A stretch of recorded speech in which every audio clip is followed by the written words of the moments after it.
Is the largest collection of wood frame buildings in the state of Florida and the largest collection of Victorian architecture in the South.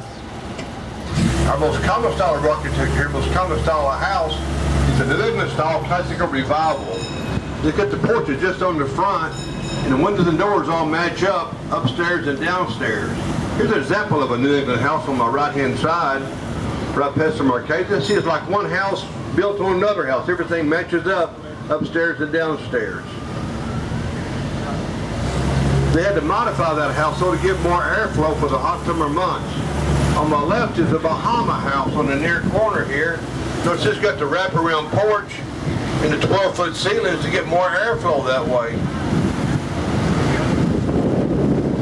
Also here on my left are two more identical Bahama houses. Those are built identical by Captain L.E. Pierce in 1871.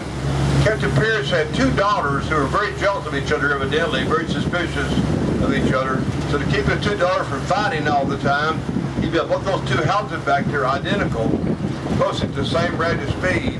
So the two daughters would not have a reason to fight over who might have the best house. Sponge beds were discovered here in Key West in the 1850s.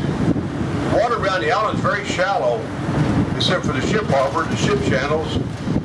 On my left here, this yellow building with the green trim was once a sponge warehouse because the ship harbor just 2 blocks back to my left there.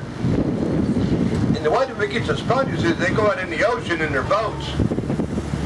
They take a bucket with them, and this bucket had a glass bottom.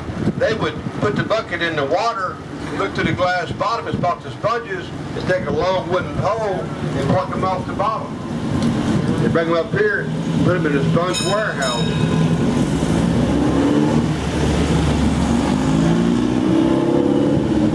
Sponge was a big business here for a long time. At one time it employed 1,800 people, over 240 sponge boats. Key West is supplied the United States with 95% of its natural sponges. But unfortunately, all that came to a halt in 1938. 1938 was the year a red tide came to town. A red tide is a carried a fly, a bacterial infection. The bacterial infection infiltrated their sponge beds. He killed all of them and put Key West out of the sponge business. Well, that and the invention also of artificial sponges put Key West out of the sponge business. Well, it comes to a stop up here. Look to your left at a giant fan palm covering the entire side of the house. That fan palm is also a traveler's palm. It was said a traveler cut the bottom of one of those stalks, get to a pint of water out of it. Here's some more bougainvilleas on my left also. You see those bougainvilleas all over the island today. They bloom year-round. One thing I don't like about bougainvilleas is they don't smell like a flower. They have no aroma whatsoever. So on the left now is Perry Court, military housing for the U.S. Coast Guard, named for Admiral Perry, who discovered the North Pole. Well, having the Coast Guard here is very important because we're 90 miles from Cuba, and the Navy has been a major military here on the island. First they came here to run the pirates out in the 1820s. They were here for the Confederate blockade in the Civil War.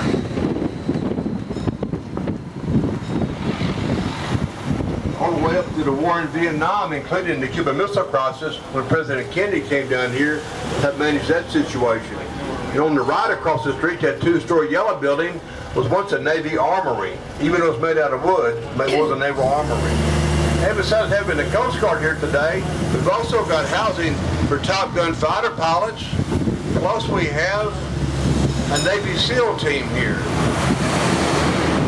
They've been here for Key West a long time. They're still here, so let's hear it now for the Navy.